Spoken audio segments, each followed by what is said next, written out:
Good morning, good afternoon, and good evening, and thank you for joining another episode of Massive Product Interviews. In our studio today, we have Monika Murugesan. She is the founder and principal of Apex Specialists, where she offers fractional CPO and CSO support to energy, tech, and climate tech companies. As for me, I'm your host, Mustafa Kapadia. I help product managers use AI to save them 10 hours per week, every week. Monika, welcome to the show. I'm glad we're finally doing this. Glad we're finally doing this too as well. Perfect. Monika, you and I have talked for quite some time, so it's good to finally get you on camera. If it's okay with you, let's just jump in. You've been doing a lot with AI and sustainability. Why don't we just kind of talk about big picture, if you don't mind? There's a lot of talk about generative AI is dramatically going to change the way we do sustainability. Can you kind of share with our audience what you're seeing and what you're hearing? Well, when we look at sustainability, we need to look at where is that biggest contribution for carbon emissions are coming from. Yes. If you look at the EPA reports, and then also, like in general, if you do a search of which industry is contributing the biggest for the carbon emissions, Right. you will be surprised to see it is the energy industry. People usually say it's the fashion industry, it's the agriculture industry, Yeah. it's the transportation industry. It is not. By far, like over 30% of our carbon emissions are coming from energy industry. And we are not talking about oil and gas for transportation and the industrial operations. We are talking purely the lighting, the heating, the cooling happening in buildings, pretty much our electrical energy that we consume in our commercial locations and residential locations, right? Yeah. So automatically, when we talk about sustainability, the biggest impact is going to come from this industry because there is a lot to improve. And so when we talk about AI in sustainability, Yeah. there are many new initiatives from existing bigger brands as well as new upcoming companies where they are looking at ways to support this sustainability initiative in the energy industry. Yeah.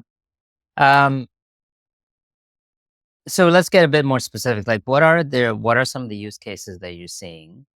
Especially, 30% is a huge number, It's right? If really you really think about it, and when you put it in that way, what are some of the use cases that you're seeing, either from new companies that are trying to solve this problem, or some companies who've been around for a little bit longer? How are they attacking, or how are they using AI to actually help solve some problems? Sure.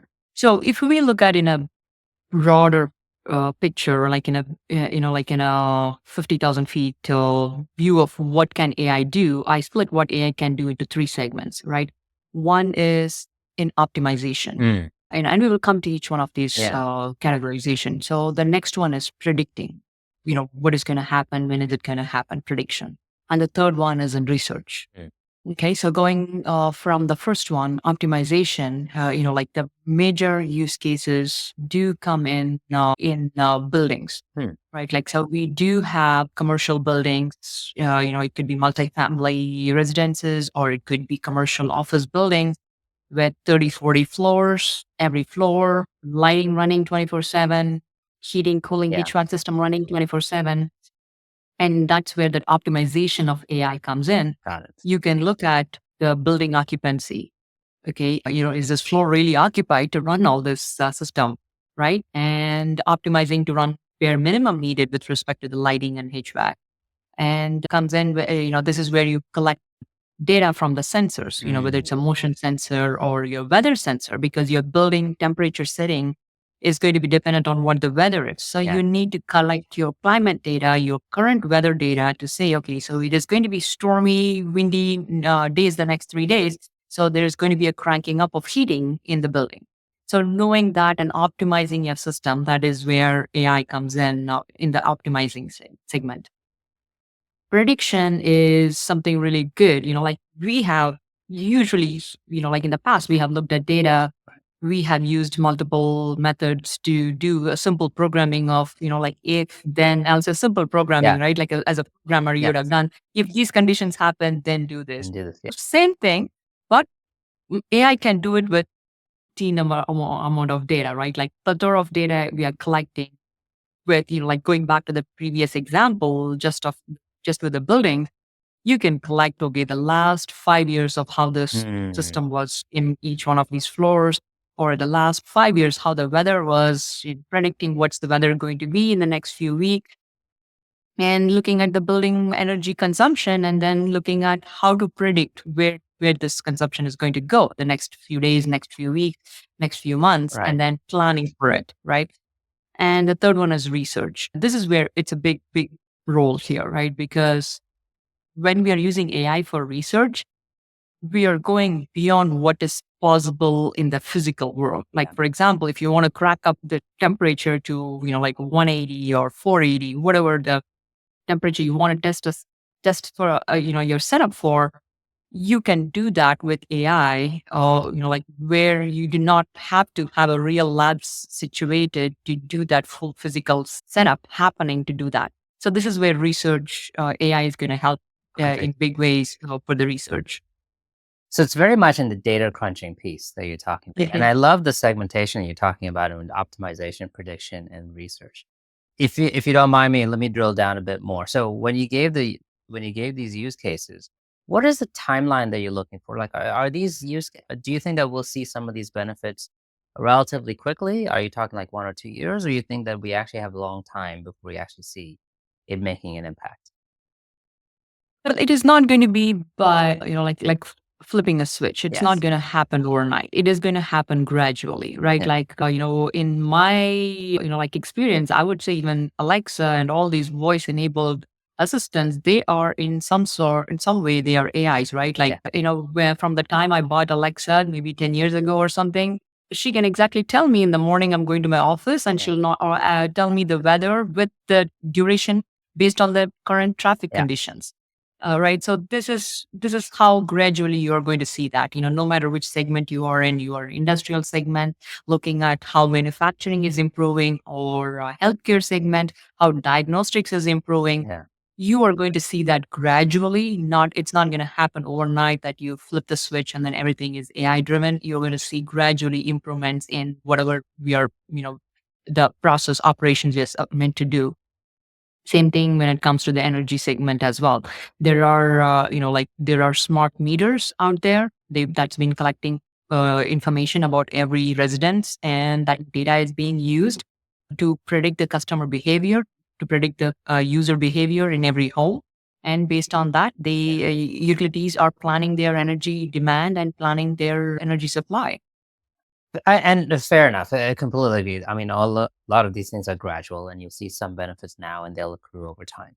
I guess the other way to ask that question is, if you had to put your prediction goggles on and look at the industry 20 years from now, 25 years from now. I mean, think going back in the future, right? Sorry, going forward in the future.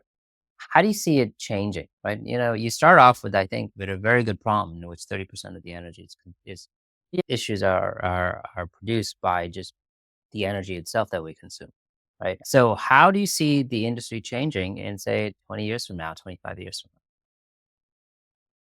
Definitely there will be bigger impact on sustainability because of the integration of AI. now?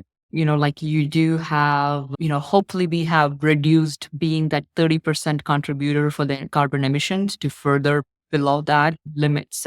And then, we are achieving our bringing the temperature down, Yeah, the global temperature down, so that we have better climate impact.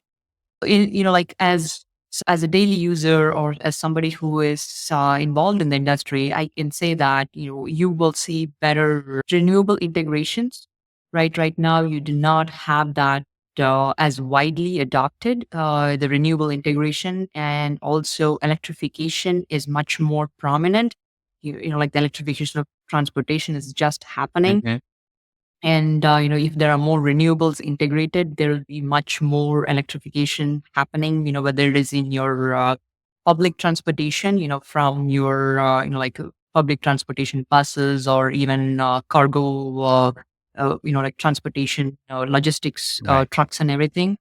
I'm expecting to see much more electrification happening, Mm, and also a lot of decentralization happening with those renewables. So it is no longer that, like you have a huge hydro dams, or, a fossil fuel based generation plant that's supplying energy, but rather than that, where you have more distributed renewable energy sources. And hopefully by then we are not Yeah. relying on, we are talking about 20 years, Yeah.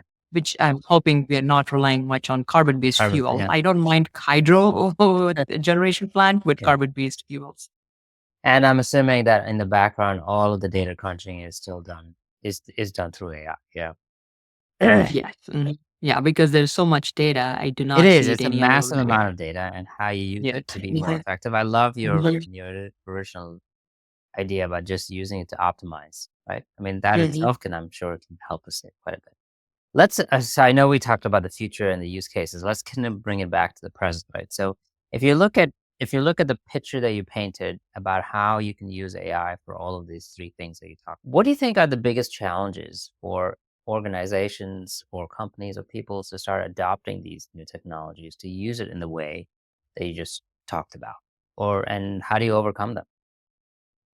So I'm going to first talk about generally because of AI, the challenge we are facing, and then we can talk about the organizations Perfect. here. So, with AI comes need for data centers, and generative AI means more power, energy hungry data centers, Right. right? So we are talking about energy industry particularly, right? Like if Right. we are talking about a different industry, then this doesn't really correlate so Yes. much. Here we're talking about energy industry and we're talking about sustainability in energy Yeah. industry, and we're saying, hey, I need bigger data centers, Hmm. better data centers, which is saying, hey, I need more energy. So we are going in a vicious circle Yeah. of I want to eliminate carbon-based fuel, but at the same time, to do that, I need to build data centers that's going to rely on carbon-based fuel to run today. So that is something where we need to find balance as energy industry leaders. Okay. So we cannot go after AI for everything without thinking about the impact of data centers on the climate change, on the Yeah. carbon emissions. Okay. So that is one. That's one challenge as energy leaders everybody's looking at, and also data center owners are looking at it. Right. The companies that, like the hyperscalers and everyone. As organization, what are the concerns with data AI? There are quite a few. One is security, right? Mhm. Like cybersecurity, the data security, worried about their data being in the cloud, being Yeah. in not in their sovereign cloud, but in a like in a public cloud space. So that's definitely a big concern. That's also because it's a very critical infrastructure. Energy industry is a very critical infrastructure, and it has been target of many cyber crimes. Like trying to get the power grid down. And the other one is, like it's expensive. It is Yeah. not, you need to justify the ROI and work on how can I justify this capital? It is going to be also technically more advanced in the sense that I need to have the right skill set in my team to maintain the system, to continuously use the system the way it is meant to be used. So those are all the challenges today. Not enough capital, not enough right skill set in the team, and also the concern about cybersecurity. Yeah. I mean, those are big challenges, right? When you think about it in the way you laid it out. I guess it comes back to my second question is how do you get around these things? Because these are monumental hurdles to overcome, Right. right? Yeah. Yeah. Well, when it comes to the first thing is that let's talk about the cost. Yeah. The high cost is happening because there is not really standardization in many of those things, which means it's all custom built for a particular industry, for a particular use case, whatever challenges they're currently facing. And that is making it more expensive. Right. Definitely standardization will bring the cost down. So it doesn't look like a high expensive or a high capital investment upfront. Yeah. That is definitely one. And then the other one is, so this is internally if they have an AI team, not constantly reinventing the wheel of building a new data model, but Mm. looking at ways to improvise their existing data model is much more cost effective rather than building a new model and training the model with data. That is how internally teams can Right. handle not going, like for a high cost, expensive model. And with respect to the cybersecurity, there, and also the, like the concerns in general about, like being data being in the cloud and everything, that's where a lot of regulations do come in. Mhm. I believe between US and Europe, there was more than like 50% jump in Wow. regulations between last year and this year, particularly governing AI entities. So there is definitely a lot of focus from National Institute of Science and Technology, the government, different governments. So there is a lot of policing around to keep an eye on how this is going to impact the humanity and how this is going to be monitored and guarded by the federal or like the right authority for Right. this particular segment. So that is definitely there. And, the skill set, it is something slowly it's building. People do work with universities, people do work with, like also, like working professionals improving their skill sets to be in this field. Right. So there are different ways because, like when you talk about AI, the biggest concern is it going to take my job, right? Like, is it going to take away the roles that's Yeah. existing today done by humans? But this is the alternate actually way of looking at it. It is not actually, there is lack of skill set. We can train ourselves to be there so that we will be that contributing Yeah. high skilled, like engineers and techs. Yeah. And it's true. I mean, every technology that's come through, people have always worried about it taking their jobs Mhm. away, and ultimately, it's just created new types of jobs and different types of jobs. But that Yes. that sticks around the whole point. Monica, we're almost out of time, so let's just kind of talk about just last question. Any, especially given your role as a support to organizations, being a fractional CPO or CSO, what are any nuggets of wisdoms of anything that you can share with people who are on this journey or just about to start on this journey? Well, when we talk about AI, people think, oh, this is it, right? Like, this is once I have figured this out, this is going to change everything. Yeah, The way I look at AI is just a means to get to something, yeah, right? Like, our end goal is that sustainability, the carbon emission reduction, the climate change impact. Whatever that end goal is, we should keep that end goal in mind and start small, right? Like, because these things can be overwhelming and can take quite a long time to get to that perfect result. So I would say start small, whether you're taking up one use case or one industry, start small and then build from there. That has been my experience working with companies in this space. They, like they are overly optimistic and have, like larger goals, which makes them frustrated if they don't get to those goals on time. I would say start small. How do you eat an elephant one bite at a time? So just go with something small and then build your use cases. So, and you can expand to adjacent industries as well once you have established yeah. expertise in one. Perfect. I think, Monica, that's great. Thank you for being such a guest. This has been fantastic.